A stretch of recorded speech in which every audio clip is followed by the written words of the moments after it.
Hello everyone, this is CounterYolo, bringing you another video talking about Star Trek Online. And in this video, I'm going to be talking about damage and shield resistance inside the game. And I have talked about these before on the channel, but this was just more of inside the game. And I also did improper math for shield resistance, so I'll be going over a better formula today. So overall inside of damage resistance, there are going to be a couple things that I talk about. Keep in mind, this will not be, like the end-all be-all best place ever to talk about for damage and shield resistances inside the game. I won't be going super in depth in terms of all the formulas that exist inside the game, all the theories that many people have created in terms of what they feel are the best formulas in order to calculate and effectively use damage and shield resistance in terms of evaluating their builds and such. I'm going to be using extremely simple formulas that have been invented by a few people. Some of the formulas, because they're not from Cryptic, are not going to be 100% correct, but they are close. And for me in this video, close is good enough. So with that all said, in this video I'll be covering first off why shield resistances are really important, and then I'll go over first damage resistance, then shield resistance, and then I'll do a final slide about tips and tricks inside the game. Feel free to see all the timelines in the description for all of this inside this video. Before I get into the big stuff of this video, though, I have to talk about the two recent stories that came out from Star Trek Online on their site. The first one, You Can't Go Home Again, that is Star Trek breaking in terms of the stuff that was introduced in that story. I would say for all of you that are fans of Star Trek, it is a must-read story, and read through the story very carefully. If I had fully covered the Star Trek Online lore at this point on this channel, and all of you were caught up on that, I would have probably foregone this video a week and just done an hour video talking about what this story alone means for Star Trek in general, as well as Star Trek Online. But as I haven't, I'll get to what this story means in a little while. It'll probably take a few months in order to get to the story, but I will eventually cover it in its own separate fun video. There was also the Ascended that was released. That was a good video, or sorry, good story, but you can sum it in just a couple of sentences. So if you want to read it, great. If not, well, there'll probably be a mission that kind of summarizes it for you anyway. All right, so to the actual being grind of this video. Why do we care about resistances inside the game? Well, first off, the best defense is not just a good offense.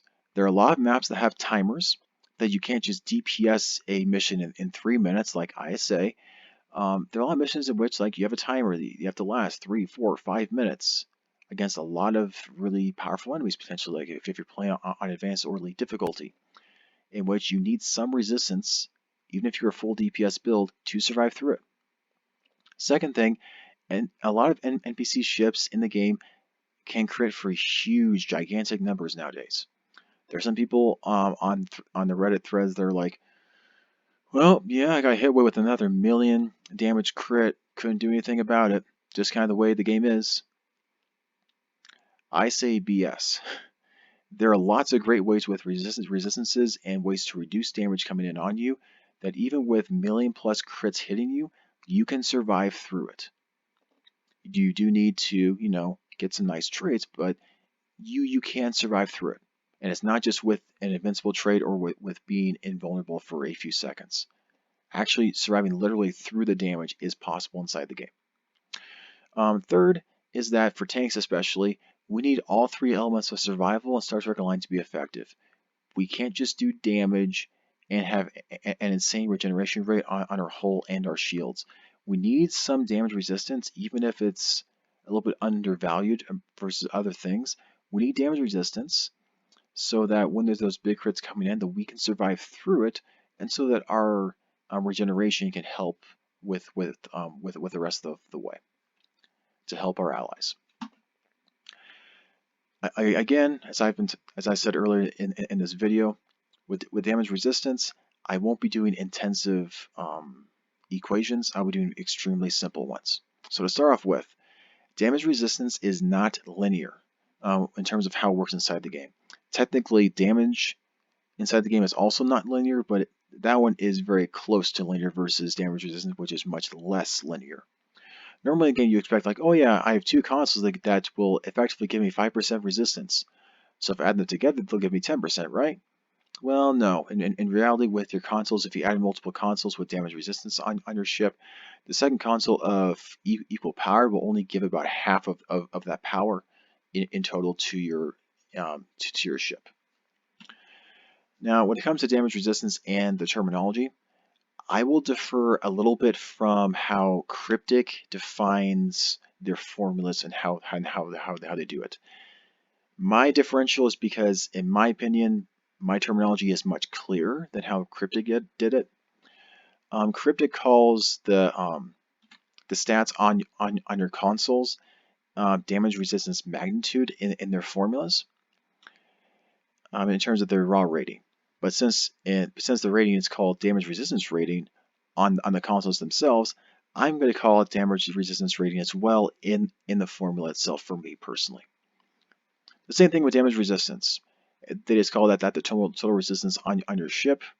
But since you're using resistance count twice, I feel that since this is also a percentage, and it's shown as a percentage, I feel it's clear to say percentage on the actual formula itself too, and in a lot of the terminology. This is the terminology that I'll be using for the rest of this video. If you're going to talk with a lot of other people inside Star Trek Online, a lot of them will probably use damage resistance magnitude and damage resistance instead of damage resistance rating and damage resistance percentage. Just keep that in mind. Alright, so when it comes to damage resistance in total for your hull, there's two general types. There's normal or regular or just damage resistance, which has a resistance cap of 75%. And then there's bonus damage resistance, which has a resistance cap of 100%. Again, with some of the formulas I'm using, this one I'm using was released from Cryptic. This one is the best formula I've been able to find that most closely reflects what we see inside the game. It's a very simplistic formula, but it's close.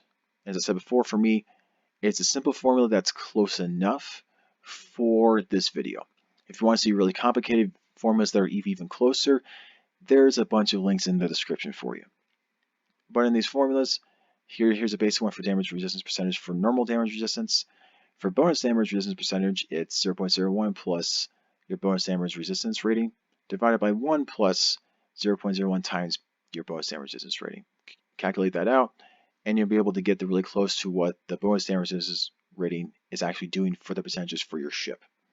Keep in mind, you're basically never going to have this activated without this stuff here, and so these numbers will not reflect what you'll see whenever you're adding this to the damage resistance stuff that you already have on your ship.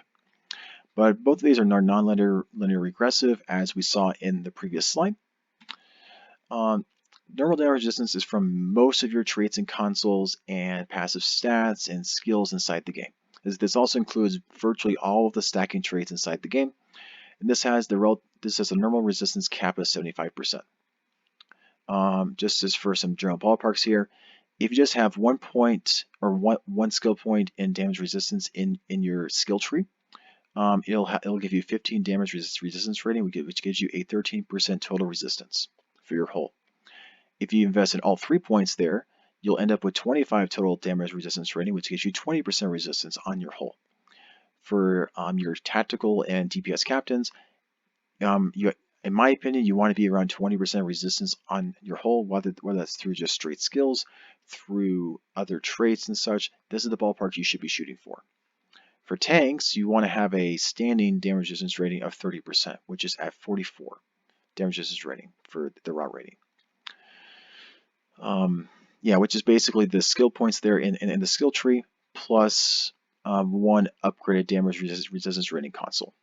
If you want 40% resistance, that's 70 damage resistance rating.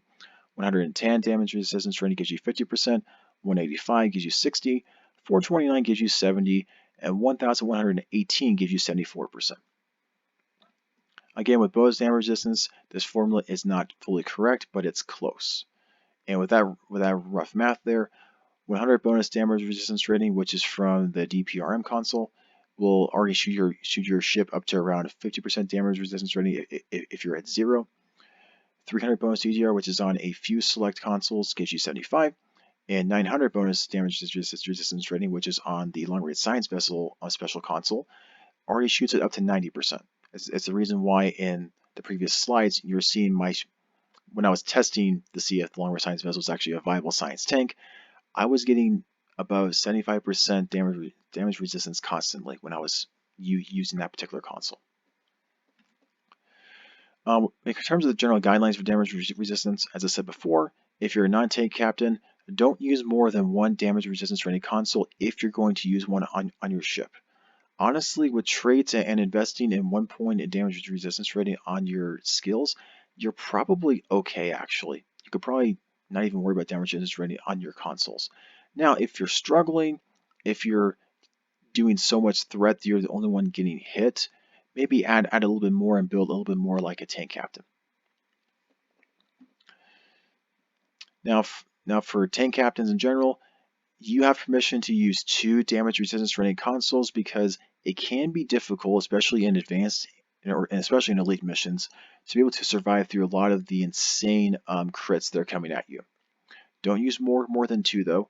If you're really struggling with survival and you feel like you need more than 2 damage resistance rating consoles, consider getting traits off of the exchange and getting other consoles that enhance your hull capacity and shield capacity, as well as enhancing your shield resistance as well. You want to have at least 30% resistance before any stacking damage resistance rating traits. This is because, especially in a lot of battles, you ideally are going to be taking the first brunt of the battle, and you need to be able to survive those good crits early on in the battle, because later on in the battle you'll have everything stacked up and it'll be really easy to survive those prolonged fights. But the beginning parts is often what's going to be the hardest part of most of them.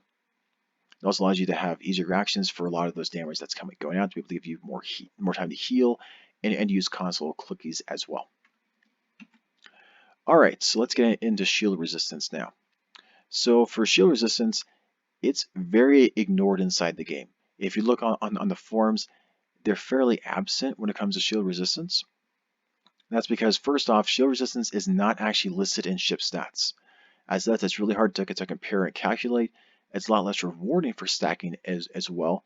It also means that it's a lot harder for Cryptic to monetize and promote this type of stuff because players can't see the cool stats that they're adding to their ship. So because of all that, it's really hard for Cryptic to really improve a lot of this stuff here. Combined with the added problem that for your DPS chasers, they all use the Borg in space as their main arenas for testing their spike DPS numbers. And whenever you're fighting the Borg, a lot of times you're fighting without shield, especially if you don't have a regenerative shield array. Combine that with the fact that with this vein of thought, a lot of these type of players have made test tank maps inside of nebulas, so you don't even have the ability to use your regenerative shield array. You just don't have shields at all. I feel that's a little bit unfair, but based on their vein of thought, that's a fair assessment for them. Because of those 2 big reasons, shield resistance is very ignored inside the game right now. Again, as I said to y'all before, numbers and formula in this section are based upon experimentation and not confirmed by Cryptic. This formula here is what's on the STO Wiki website, and it's based upon experimentation. It's not confirmed by Cryptic. The only thing that's confirmed is what we know directly from inside the game on shield hardness itself. Whenever you compare these 2 things, they're both shield resistance, but shield hardness is a special type of shield resistance which is completely linear. If you add more shield hardness to your ship, whether through enhancing your skill tree, enhancing traits that enhance your skill tree, or enhancing your shield power level, it will add that additional percentage of shields to your ship.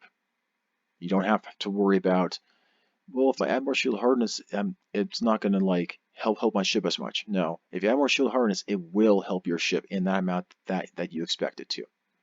So it is super nice in that aspect. The formula is really simple, as it's spelled out here. 0.2% times your shield hardness skill level from your shield hardness skill tree, as well as from any traits that enhance this shield hardness skill. And then you add 0.2% times however many points in your shield power level currently that you have on your ship. Tank captains will have this fairly high.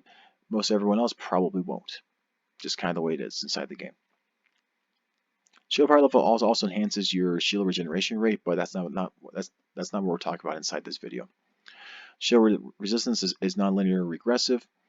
Most gear, consoles, traits, and procs is enhancing shield resistance. They aren't enhancing shield hardness. And I'm inside this formula. If you don't have any forms of these types of things at all to enhance shield resistance, then it's literally just your shield hardness percentage is what your shield total resistance actually is. If you do have one or more sources of shield resistance in your build, then you'll have 1 minus the whole group of 1 minus shield hardness times 1 minus your first source of shield resistance and all these formulas are in its percentage. So let's say you had 20% shield resistance from your shield hardness. It'll be 1 minus 0.2 times 1 minus whatever percentage that you have here plus 1 minus whatever percentage you get from another source of shield resistance. And that's all multiplied together, and that is subtracted from 1 to get whatever total shield resistance that you have for your captain.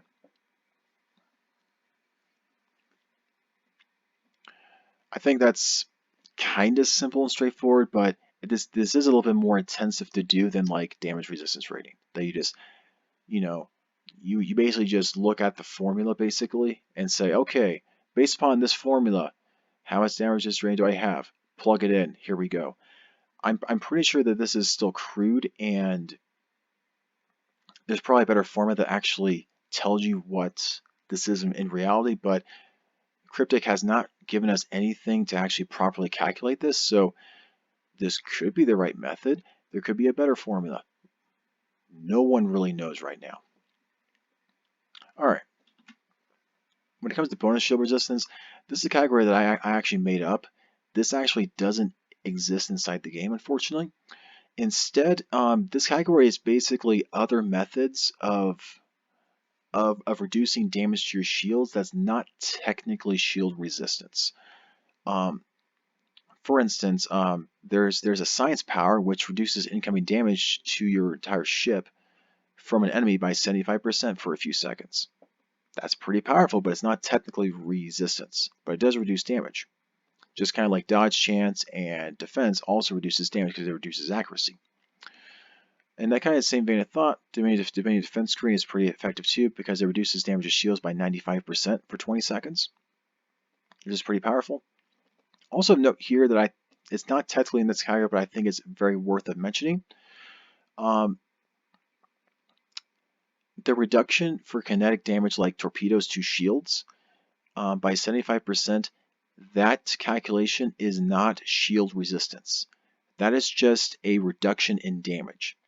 As thus, for instance, the secular polarity modulator, which has an additional 50% shield kinetic resistance, does give that amount of resistance to your shields.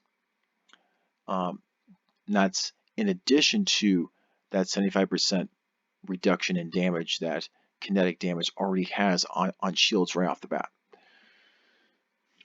This is still extremely good, especially if you're trying to fight the bot war and not getting one shot. This is very good to survive through that. Just saying, there's a couple of other sources that do these types of similar things too, but these are the two big ones I thought for this video. For shield resistance guidelines, for non-tank captains, you ideally want to have 25% shield resist. Shield resist off your shield, plus your really low shield power there, probably have plus 1 to 3 points in shield hardness. Will probably be enough.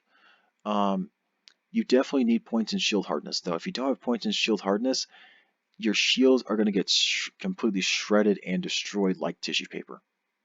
There are a few stacking traits that can help with this, but they're very few and far between. Your shields are your first line of defense, so honestly, if you're a DPS captain, and take one thing away from my video, put a point in shield hardness on your builds. Even if it's just 1 point in shield hardness. You should put 3 points, but if you just put at least 1 point in shield hardness, you will notice a substantial increase in survivability to to like your escort into your science vessel. I can guarantee it. Even if you're fighting the Borg, you will notice a difference in survivability. Just saying.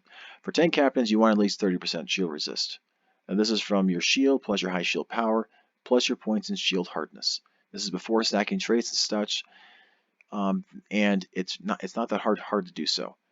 Again, for the same reasons, the point is to survive long enough for your powerful traits to kick in so that you become nearly unkillable during a fight. Pretty simple. Alright, so for my general tips and tricks to kind of finish off this video, remember, 90% of damage typically goes to your shields and 10% goes directly to your hull. Resilient shields are special in that they have a 95% of that damage goes to the shields and 5% to the hull instead of 90 and 10. Also remember, if incoming damage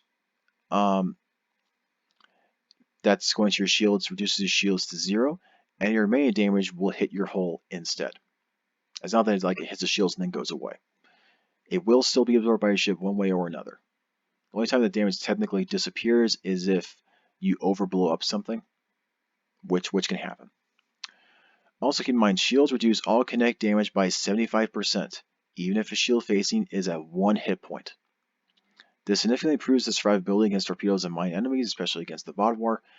Also remember that, especially at low levels, distributed shield power combined with knowing this is extremely spammable and allows you to survive a lot easier against enemies that are doing this. Also keep in mind though, many science abilities and physical damage inside the game bypasses shields, whether like 50%, 80%, or 100%. This affects both ground and space combat, which is why there's a couple of specific experimental weapons that are actually pretty good in PvP because of this. Also keep in mind, as a lot of you probably already know, energy damage is equally effective versus shields and hull, which is why most of your endgame DPS builds and tanking builds are revolve around energy builds, because they are the most viable all-round type inside the game. Anyway, sorry that I didn't get to go over specific math for this. I just didn't have enough time with everything. But anyway, thank you all for watching. Thank you all for liking and subscribing to a lot of my content on this channel. As I said last time, this channel has been growing exponentially, and I'm really grateful for that. And yeah, I'm glad a lot of you are liking this content. I do have a lot of fun plans coming out in the next few months. But yeah, until then, thank you all for watching, and enjoy the rest of your day.